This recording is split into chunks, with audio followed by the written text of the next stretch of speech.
All right, good morning, everyone. This is Joss Bañuelos with Gallagher. I would like to welcome everyone to the webinar this morning, and I also want to thank and welcome Eric Swenson, Workforce Strategist and founder of RSJ Swenson. We are excited to have him presenting today, and I will turn it over to him in just a bit. But first, I want to give you all some information. First of all, we encourage you to ask questions as you have them by typing them into the question box on the GoToMeeting panel on the right-hand side of your screen. We will do our best to answer all of your questions today at the end of the webinar, but in the event that we don't get to them all in the allotted time, send me your questions via email and I will do my best to get them all answered for you. Secondly, I know most of you are currently connected via telephone. If you would prefer to hear the presentation over the computer, you may do so by clicking the audio button and selecting the mic and speakers option so that you can listen through the computer speakers. However, one thing I want to caution you about is that if you are planning on working while you listen, since we are connecting through voice over IP, your bandwidth may affect the sound quality, meaning that if you are working, your sound may go in and out a bit during the call. For best audio resolution, I would advise staying on the telephone option. Lastly, a copy of today's presentation was sent out last night for you to download and take notes. If you were on the call and didn't get a copy but would like one, please send me your email address through the questions box and I will send it over to you right away. And with that, I want to turn the call over to our presenter, Eric. Thank you. Thank you, Joss, and good morning to all of you, wherever you might be this morning. At times like these, and I'll kind of come back to this theme a little bit, it's more than I hope you are staying safe and doing well. It's I hope you're staying safe, doing well, and being, in terms of priorities, understanding where we are. And if you're on this call, we have an advantage over a lot of people in this country. We are healthy, we're engaged, we're active, and sometimes I tend to forget when there's frustrations and things going wrong. The biggest priority right now, and the luckiest part of being who I am right now, is my friends and family, knock on wood, are safe. So I want to talk about today's program. I want to talk a little bit about the state of the workforce and how it's been upended, and obviously we're in scary times. My theory on leadership right now is that fundamentals matter more than ever in terms of leadership, so we'll talk about that. Work from home is becoming a major issue for a lot of employers who kind of got it jump-started into all of this. We'll talk about best practices and what's working. I have a couple of tools that might be able to help you in this crisis, both with your own priorities and also communicating with employees. So we'll use those two tools and I'll show you how to use them. A little bit about what it will look like when this quote unquote is over. First edition, and I have a feeling it's going to change many times. And then afterwards, we'd be happy to entertain any questions you might have. So we're in scary times. We are in the greatest unknown of all time. And what's worse is we don't have an end zone. We don't know where or when the end is. And the extension of the unknown and converting people from what we know to what we don't know is at the very heart of why people fear change and don't like it, because we don't know for sure. Many of our friends have lost their jobs, people are ill, people have died. It is a scary time to be in. About a month ago, on March 1st, I gave my last keynote speech before all of this started, and it was basically what I wanted to talk to a lot of businesses about, is how you become a great place to work is the intersection of four things: communication, leadership, culture, and talent. And when you have all four of those going well, you have a great place to work. And so in thinking about how leaders need to lead today in this era, it's exactly the same thing. Leading in the coronavirus era is not changing. We just have to do it a little bit differently. So my best leadership advice to our leadership students, the clients that we counsel, things like that, is do what you're always supposed to do. We've been teaching you how to do this for years in leadership training, but do it on steroids. Do 10 times more than you used to. And I think that's the number one thing I would go back. We all know how to lead. There's no surprises. It just needs to be more, and it needs to be intentional in a way that it has been accidental or non-intentional in the past.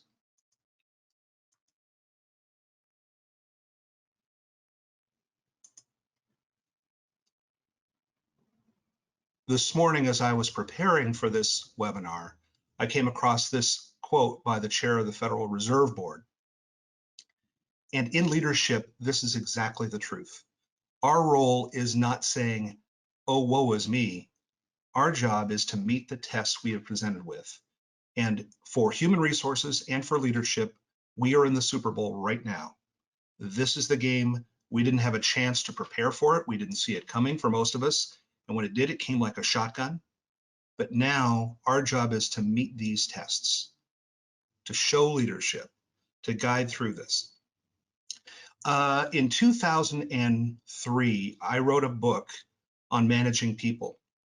And in that book, I found 8 characteristics of the great leaders of people, great managers of people. Vision, they treated people the way they wanted to be treated, a commitment to their people, being able to make decisions quickly, decisiveness, knowing things, getting things done, the style that they develop, their temperament.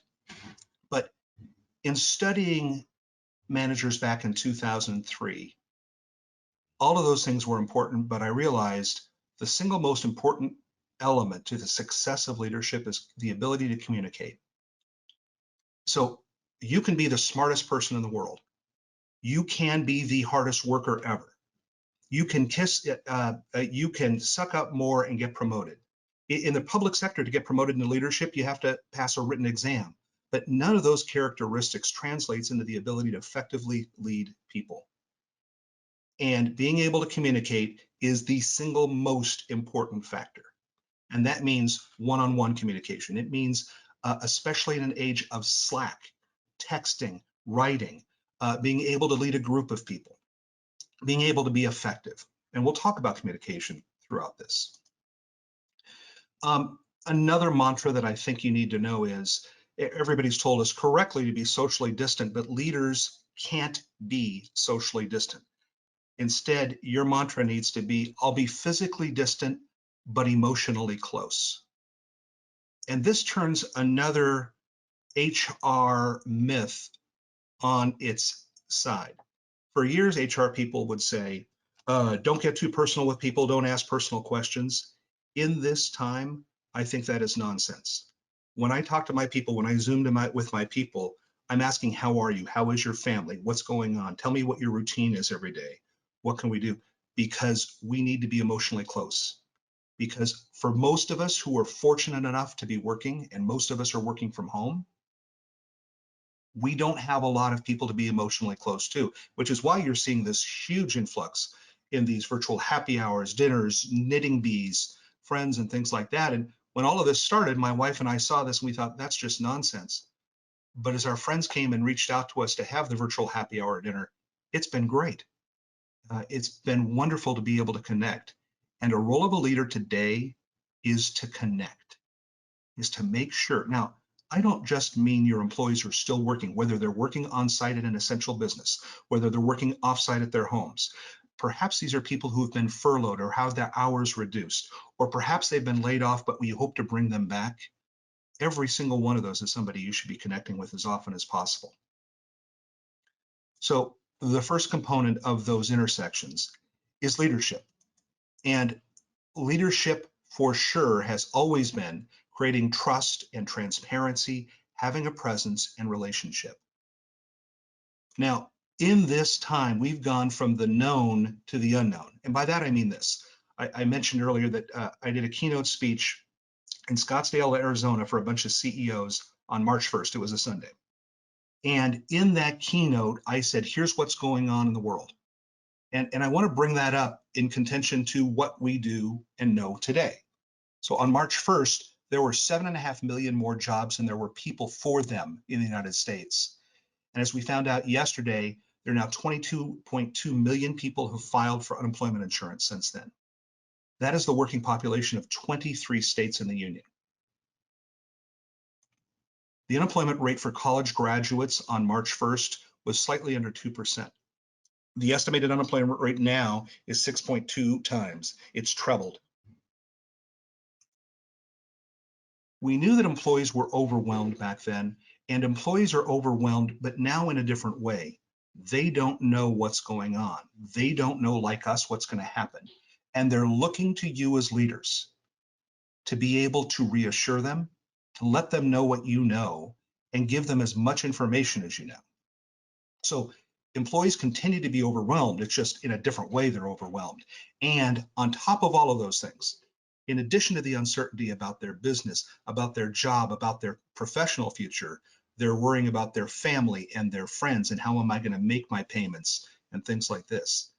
Everybody is overwhelmed right now. On March 1st, we knew that leadership was a tipping point. And the tipping point came this way.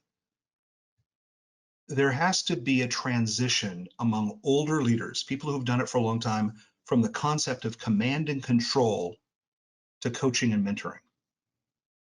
Younger generations have been looking more for the coaching and mentoring, but there's been resistance on behalf of more senior long-term managers to be able to convert to that way.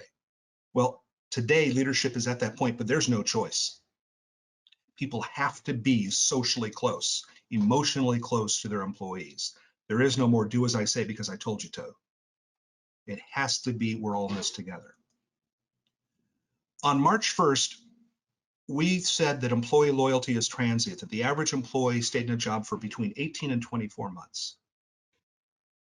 And what we know today is that employee loyalty will depend entirely on how employees are treated right now. If we don't communicate with them, if we don't treat them with respect and dignity and let them know everything we know, then why would they ever have loyalty to you in the future?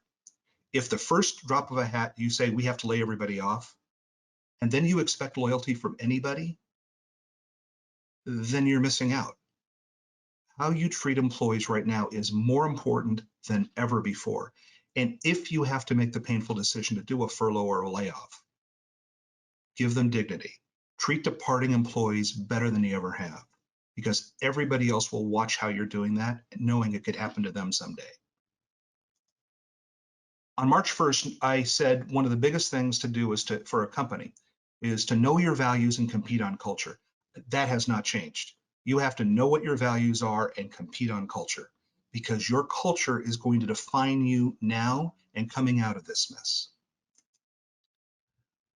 On March 1st, I had done some research on millennials, and I found out what millennials really want is no different than what any other generation wants. They want to work as part of a team. They want to move up. They want trust and transparency. They want a boss who is flexible and a coach and a mentor. That's really not different than any of the rest of us. The difference was there was always friction between millennials and the other generations. But now I see less of that friction. I see more of a blending of generations. I see more of a sense of we're all in this together. When I go to the grocery store, everybody's thanking everybody. People are thanking their garbage men. I looked downstairs the other day and there's people outside saying thank you to the garbage men. And the sense that this crisis has created that we're all in this together is exceptionally powerful to me. I said on March 1st that expertise and potential trump tenure. I've believed this for a long time. I think that millennials get a bad rap as the only people who are so-called entitled. But some of the most entitled people I've ever seen in my career are employees who've been there for 20 years and just sitting in a chair thinking they deserve a promotion and a raise because they've been there a long time. That was not the case on March 1st, but it's even more true now. Expertise and potential are going to be far more important than how long somebody's been with you. When you're starting to bring back people, are you going to bring back somebody who's been there for 20 years and not doing a good job? Or are you going to bring back your best employee first? It's going to create some HR issues, but I know who I'm going to bring back. And I've been lucky that I haven't had to lay anybody off yet, but I'm going by quality because expertise and potential are far more important to employers today than tenure. What it also means for longer term employees is they need to redouble their efforts to prove their effectiveness, their value, and organizational culture. And what it means is they need to make sure that they're taking classes, that they're keeping up on their skills, that everything else is going well, because that's how you add value. It's not because of what you knew, it's because of what you know now and are about to learn and apply. So what's really important in leadership as a result of this? Values. I hope each of you know exactly what your values are. And I think a lot of people have reassessed them. Too often, I have not focused on my family and my friends at the expense of my business. And as this started, I realized the most important thing in the world to me is family. So family creates a value in me. And when I know what my values are, it's easier for me to make decisions. I'm making decisions for the benefit of my family first. My friends, my employees are right there behind them. Number two is courage. Boy, if there's ever a time that courage is needed in leadership, it's now. There have to be decisions made. There have to be decisions that are made quickly. Some of them are going to be ugly. I've talked to a number of our clients. I talked to a gentleman who's been in business for 40 years who told me this is the first time he's ever had to borrow money, and he felt awful about it. And I said, everybody else is too. Don't worry about it. He said, well, it was either that or let go of employees. I said, you did the right thing. Ultimately, he may need to lay off people. Those are going to take courageous decisions. Next, humility and gratitude. For the last couple of years, I've really been focused on what I am grateful for. Biggest crisis of my professional life was coming out of the 2008 and 9 Great Recession, where I nearly lost my business and went bankrupt. And for the last couple of years, I have been so grateful for what I had and telling people that. Along with gratitude goes humility. If there's any time that's going to make all of us humble, it's right now. This came out of nowhere through no fault of our own, and it has changed the world. And it's a good thing every once in a while to be humble and say, I don't know everything. I have to figure things out, but I'm still grateful for what I have, what's important to me. The next thing is one size fits one.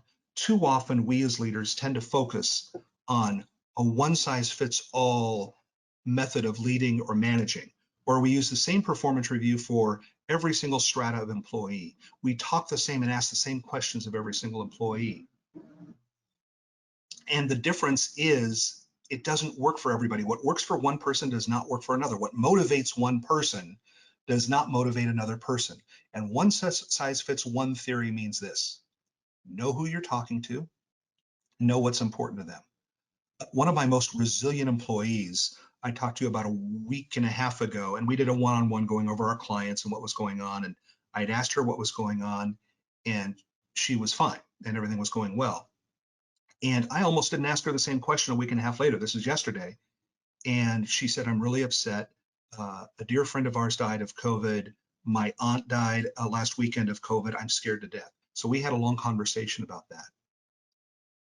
I needed to treat her differently and talk with her differently than I do than somebody who has not experienced those losses.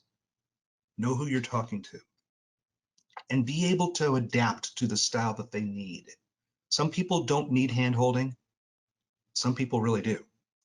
Attached with that is this: emotional intelligence, which essentially means know who you're talking to, read the person.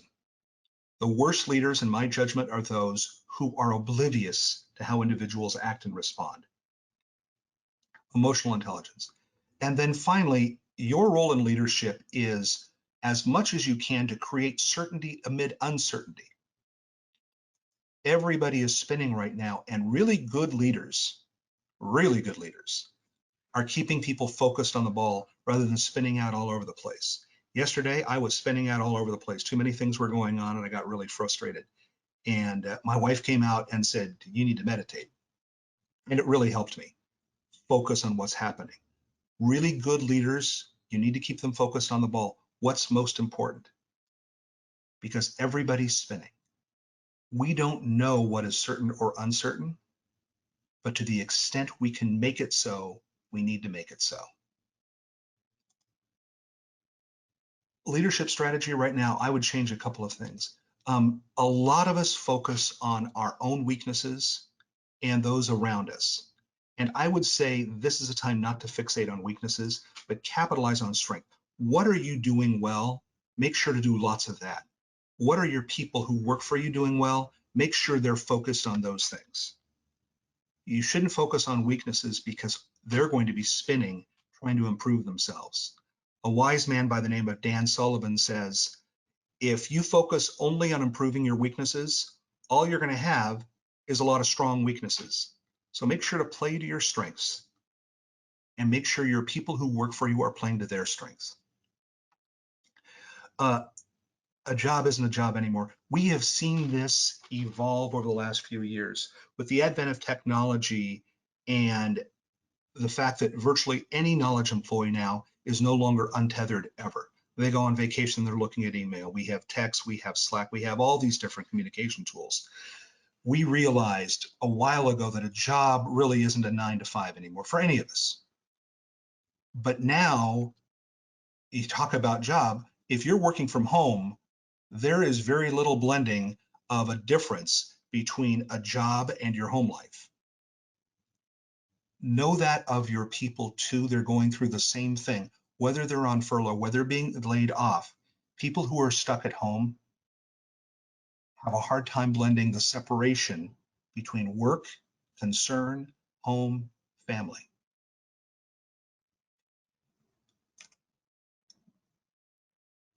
And for those of you in human resources or anybody who's in leadership, the term employee engagement might seem to be a low priority right now, or we'll deal with it when things get better. But I am here to tell you employee engagement is an evergreen issue in good times and in bad times. We need to know what's going on. I could not more strongly recommend that you have a pulse survey. You see, if you have a lot of employees who are spread out all over the place, what's going on? What's their biggest concerns? Let's find out what's going on. This is a combination of one-to-group communication along with your one-on-ones with your employees, because employee engagement is going to be a bigger and bigger case as we come out of this.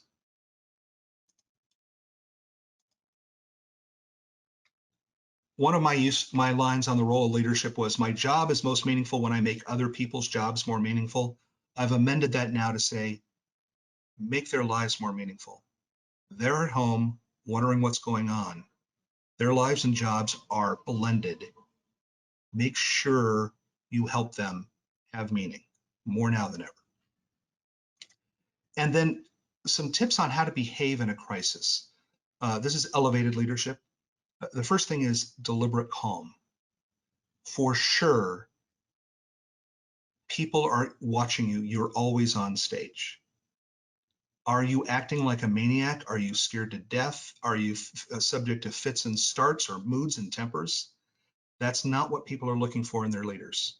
They're looking for deliberate calm. They're looking for people who are humble.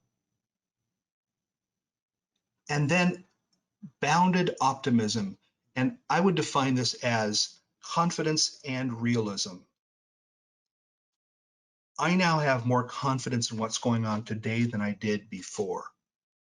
And I'll tell you why. And I was going to say this at the end, but I think I'll say it now. Since about March 4th, my company, which does human resources outsourcing and leadership development, has received 0 since March 4th inquiries for new business, either referrals from people or any inquiries whatsoever. This week we got 5 from all different sources. We've had our existing clients starting to change this week from, can you help us lay off people, to, we're thinking about coming back to work in the next couple of months. How do we do a return to work program? Now, that's optimism and that's confidence, but reality also has to set in. If you say everything's going to be fine by May 15th or by May 31st, that is unneeded optimism, and it may not be true. And if you say that to yourself or you say that to other people and that deadline isn't made, there's going to even be a bigger area of disappointment than there was before.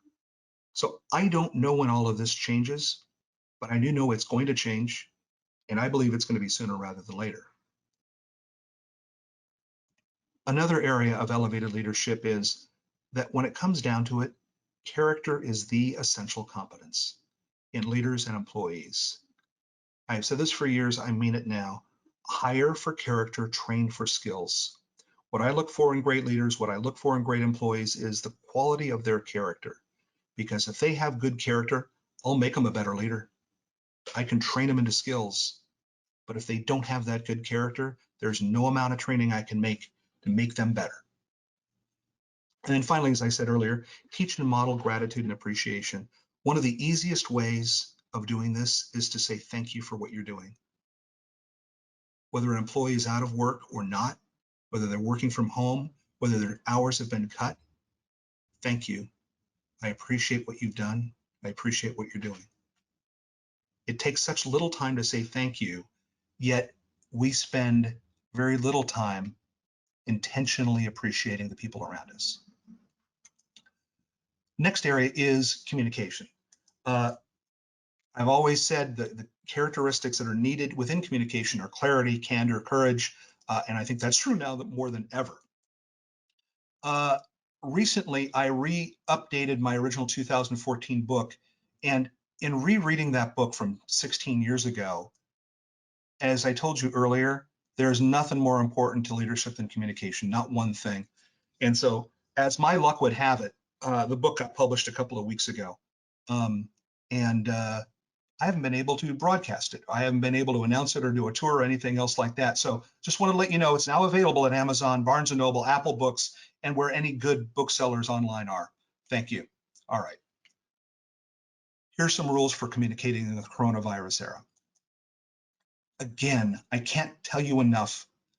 Communication, it's not just that you communicate, it's that you communicate too much. This is one of those things where quality may not be as important as quantity. The more frequently you can communicate with people, the better it is. Now, if you can communicate effectively and impactfully, so much the better. But people are out there by themselves and they're looking for communication. As a leader, you're always on stage. People are watching you. They're looking and seeing how they behave. They're going to see it in the tone of your emails. They're going to see it on Zoom. They're going to see it on the phone. It's okay, because you still have to know that we're all going to make mistakes. We're making decisions right now that are mistakes. So be acutely aware of how you're perceived. If you make a mistake, move on, fix it, because people are watching you, whether you know it or not. Emotional intelligence, common sense, be true to your values, know what your weaknesses are, and play to your strengths.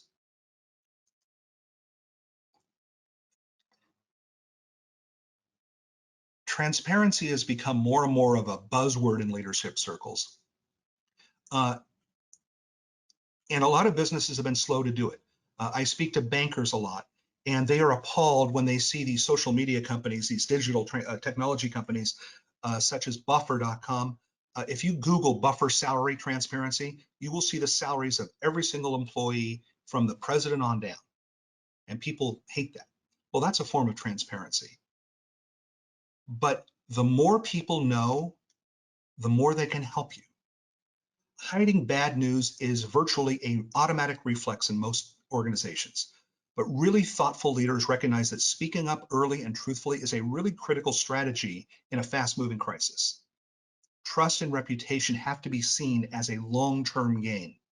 Your reputation and the trust you have in the future is going to be predicated on the candor and transparency you have today.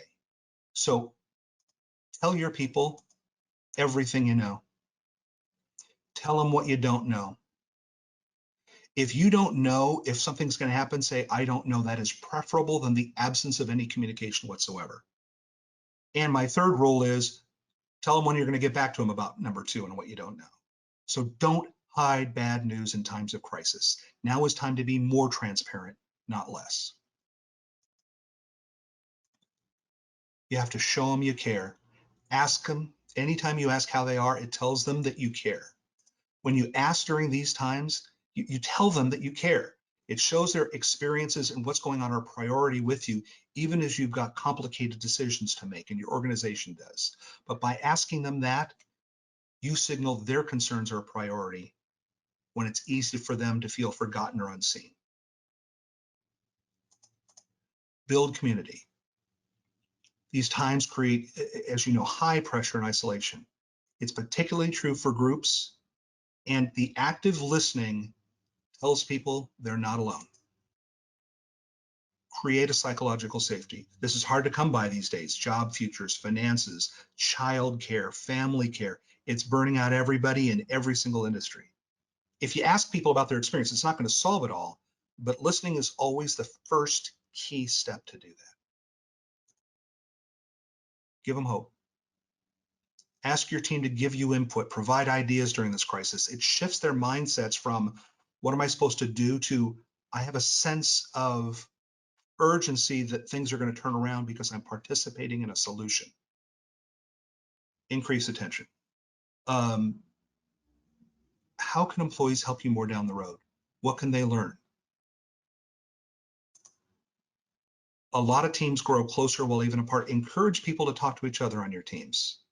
Even though you're physically separate from each other, this moment can kind of slingshot you guys into togetherness. And it's a paradox because there can be great closeness within that social distance.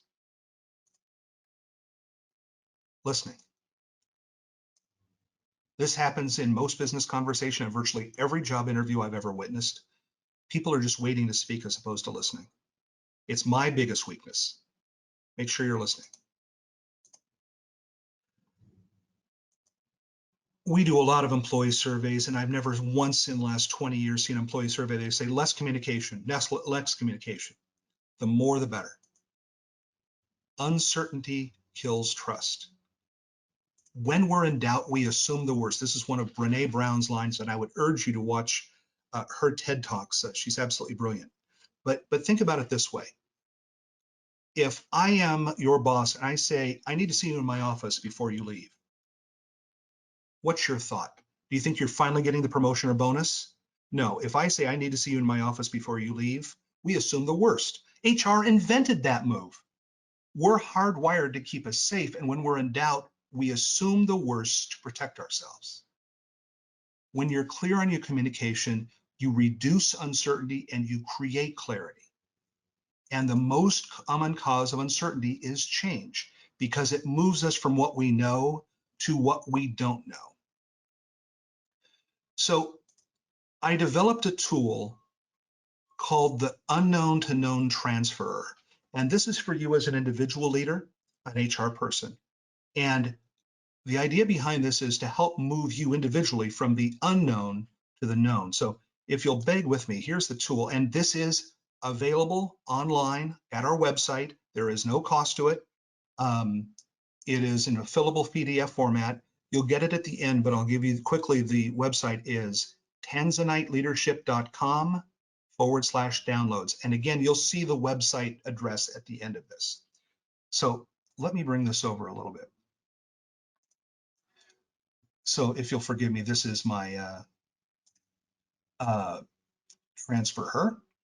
And here's what it looks like. Our deepest fears are connected to the unknown. So ask yourself this, and I've written this down myself. What are you most afraid of right now? For me, it's a family member getting COVID. What's the worst thing that could happen to me as a result of the fear?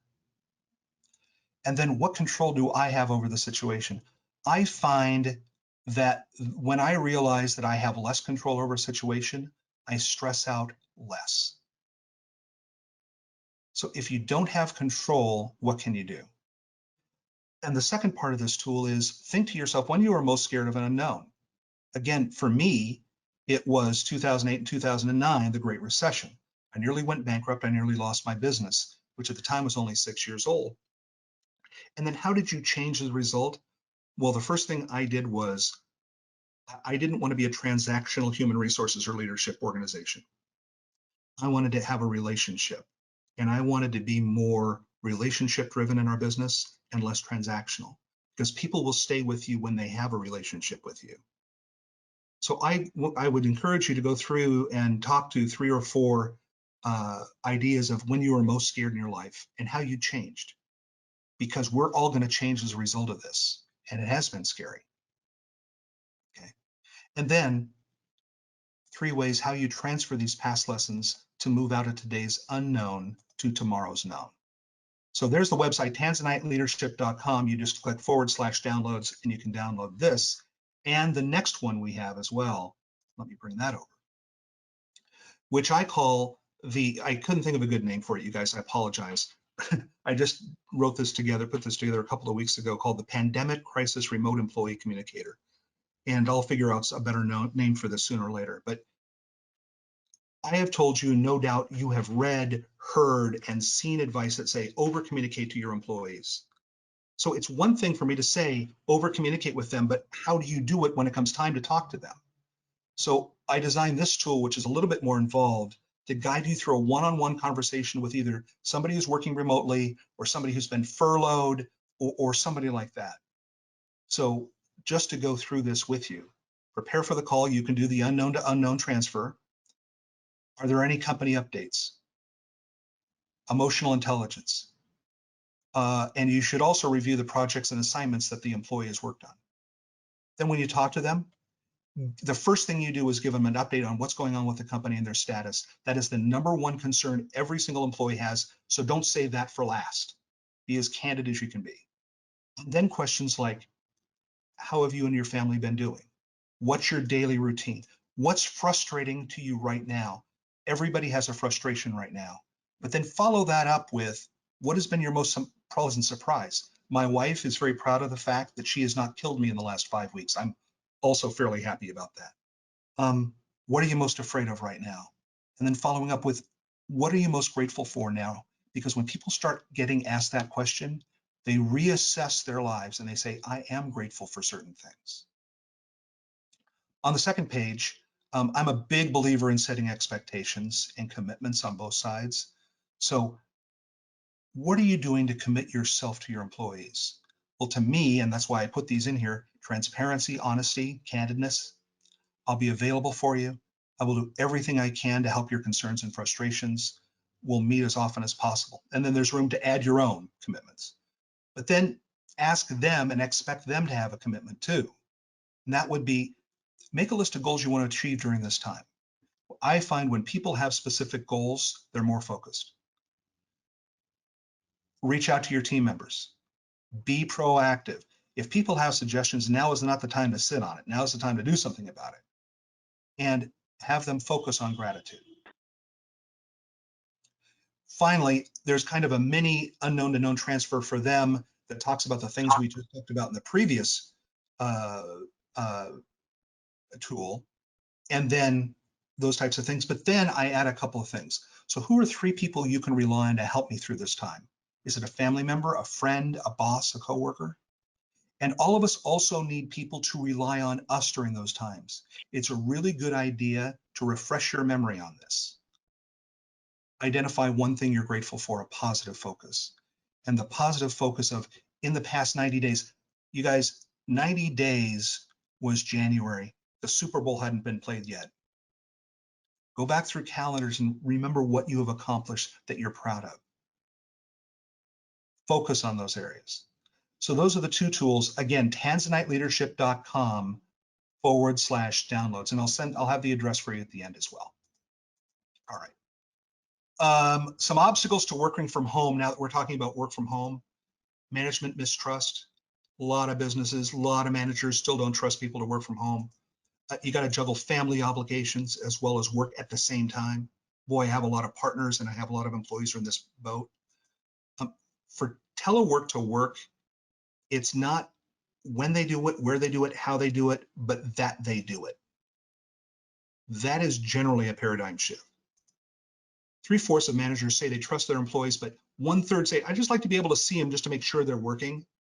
That is an outdated and ineffective model today. But people who are telecommuting, working from home, have to be self-directed and conscientious. It doesn't work effectively for everybody. Now, my biggest thing is when I hear a leader tell me, well, I just don't trust them that they're going to get all their stuff done. My response is, you trusted enough to hire them, so you got to give them that rope. Some tips: outline expectations. As I said earlier, clear expectations make happier teams. Be direct about roles, responsibilities, deadlines, but also set realistic limits on work from home days. Provide ample face or voice time. I think we've beaten that subject to death. Communication technology, Skype, Same Page, Slack, Zoom, Livestorm, all of those. Make sure that when you do a team meeting, that everybody gets a chance to speak. Actively ask everybody for their opinions and ideas so they don't get lost. And then what's working and what's not working. Ask people for their opinions of what's working and what not working. Because, and I'm a victim of this as well. What I find is this is working for me, but it may not be working for my employees, and we have to find a compromise. It can't be just me, me, me. So care less about how it gets done and focus on if it gets done. There can be tribalism at points like this. Tribalism meaning there can be, it's a much easier way of people becoming tribal. They can set off on their own little small groups, cliches, things like that. Be careful on that. It's easier to manage that in person than it is when everybody's remote. And most of you have an HRIS, an HRMS, employee management system. That's how you find out if they're there or not. That's how you find out if they're working or not. And this may be the hardest thing for people, is you have to stop the body and seat mentality. This mentality, and I have partners and I have clients who are very bad at this, but they're only working if they're sitting in their seat. And a study from Rescue Time found a couple of months ago, even before all this started, that knowledge workers check their email or Slack every 6 minutes. And over 30% check email every 3 minutes.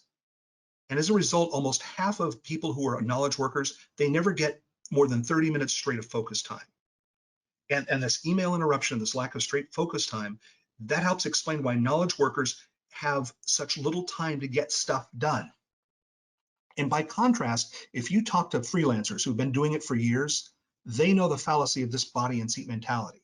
They're more likely to work intensely for dedicated chunks of time and then take time off for 20 minutes rather than sit in a seat for 10 hours a day, because it's simply ineffective. So we have to stop that body and the seat mentality. So 6 skills. Be flexible in your communication. Know what works best for each person. Be clear on your expectations. We typically think of being observant as like a visual skill, but really good observant leaders use all their senses. It's paying attention to tone and style and what's going well and what's not. Trust is probably more important with remote work. So your ability to build and nurture and engender trust is extra important right now. I think it goes without saying technology is critical. And again, it's not going through the motions. It's what gets done that's more important. Another thing you might do at a company that's resistant to work from home is call it autonomous work. There's a stigma attached to remote work that is not attached to autonomy. And if you give people just a little bit of control, studies find that happiness and productivity increases, stress goes down. And saying it's autonomous puts much more of the burden on the employee, not just the manager. We are giving you this. We are allowing this. We expect this. So when this is over, we're definitely going to change. We used to say, is there a reason to do this online? I think we're going to be doing more of, is there a reason to do this in person? At least through the end of the year. There used to be a generation gap friction and issues, but I truly, as I mentioned, I do see that we're all in this together. We got asked up until a few months ago to write job descriptions, and you tried to put everybody and plug them in a hole. And I don't see that anymore. I see that tasks and skills are going to be blended. And I think the term blended jobs are going to be a very big deal coming out of this, because it's not we have to rehire this bank teller one, or we need to rehire this nonprofit worker. It's going to be who can do multiple tasks and skills, and it's not going to look the same as it used to. Command and control is gone. The best leaders are going to have empathy and understanding. That is not going away. And coming up next, and we just started hearing a lot about this from our clients this week, return to work. And there's a bunch of issues on this. There's safety precautions. There's going to be a redesign of workspace to have more social distancing. How do you phase staff back in? What does that look like? how are we going to get work done as we start returning to the office, if we do? And our next webinar for Gallagher in a few weeks will be talking about return to work strategies, best practices, and things like that. So there are positives already coming out of this. The blending of generations, we're all in this together. I again see so much gratitude and appreciation for grocery workers, for mail carriers, for nonprofits. We have a nonprofit in Skid Row working with the homeless. There is far more of a trust-based culture in business now than ever before. This remote work, a lot of businesses who were resistant to it got shotgunned into it, and they're finding it's working. Now, I think remote work is going to have to be more strategic, but that's good. In-person meetings are going to be less important. Adversity brings success. If you ask the great leaders of all time, if you ask anybody, it's when adversity comes. So when you reframe these challenges as opportunities, you shift the perspective from a victim narrative to one that focuses on what you can do to help yourselves and the organization succeed in this crisis. Those are the confidences that I have. And it's not going to look the same way. You know what? When we were little kids, we dreamed of a future. Our future was never the way it was dreamed. My future 10, 12 years ago today is totally different than I thought it was going to be. Our future is always different than the future we dreamed of. That's the new book coming out. So I want to thank you all very much for being on the call. This has been a big, well-attended webinar, and I couldn't be happier. The two tools I discussed and showed with you are available at tanzaniteleadership.com/downloads. Our HR division, RSJ Swenson, has coronavirus updates for you. And with that, Joss, if there are any questions, I'd be happy to entertain them. Thank you, Eric. That was wonderful. There was a question back when you were sharing your the sheet to fill in the job aid. It was, what is the worst thing that could happen to me as a result of the fear? Does that mean what the thing I'm afraid of could do to me, or what I will do because of this fear? It's the first one. So my biggest fear is that my 86-year-old mother will contract coronavirus. She lives by herself. She has a friend coming over. My sister and I drop off groceries and do stuff like that, but we're trying to practice social distancing. So if, God forbid, my mother contracts this and the worst thing that could happen is she dies, what am I going to do? And the answer is, I would hate that, but I'll move on. It won't end the world. It'll be sad and I will miss her every day. But what's the worst thing that can happen as a result of it? That's what it is. And then you have to decide how you would react to that. So that would be my answer to that. Wonderful. And can you please repeat the person you recommended they watch the TED Talk? Oh, Brene Brown. Her first name is spelled B-R-E-N-E, last name Brown. She is a research professor at Rice University. She has written several bestsellers, and she has one of the most seen TED Talks of all time. And she talks about adversity. Her latest book is not Dare to Lead, but I just saw her speak a few months ago, and it's spectacular. I've read all of her books. I've seen her speak many times. She has a Netflix special out that is excellent. She's really, really good. Thank you. And there's this question here. What leadership programs are especially popular with other organizations in the medical legal space?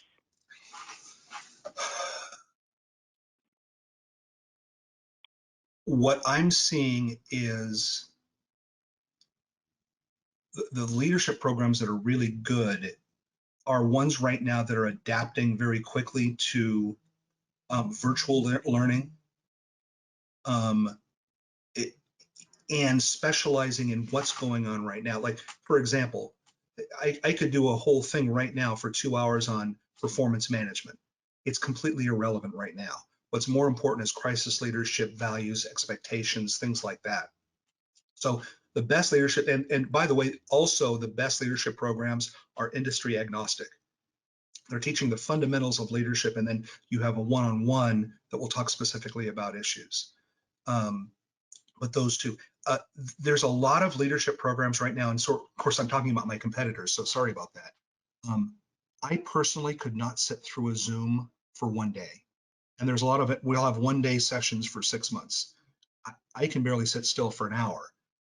Ours tend to be in 90 minutes every 2 weeks. So you have to take a look at those too. So virtual is going to become the new normal when it comes to training. Universities have figured this out. Schools, a lot of our school clients have figured it out. But you got to figure out, is too much too much?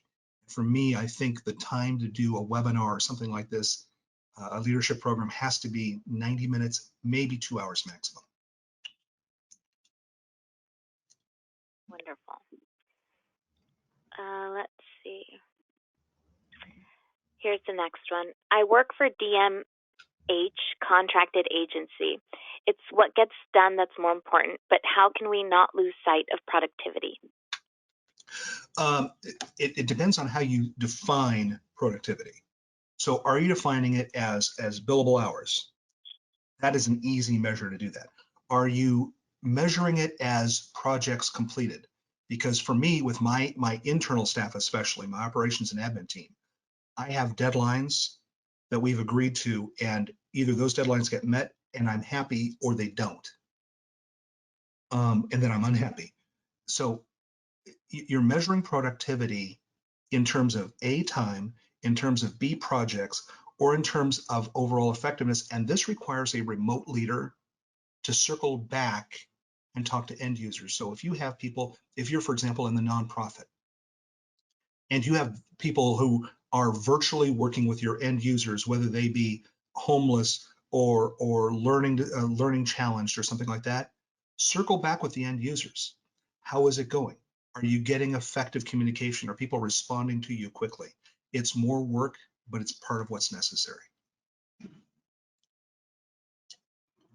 Wonderful. And do you foresee regulatory changes catching up with hourly non-exempt employees working from home? In this age of PAGA lawsuits, do we need to change labor laws to make the transition to remote autonomous work at home? What a great question that is. I'll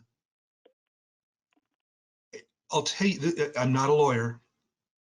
I would think this.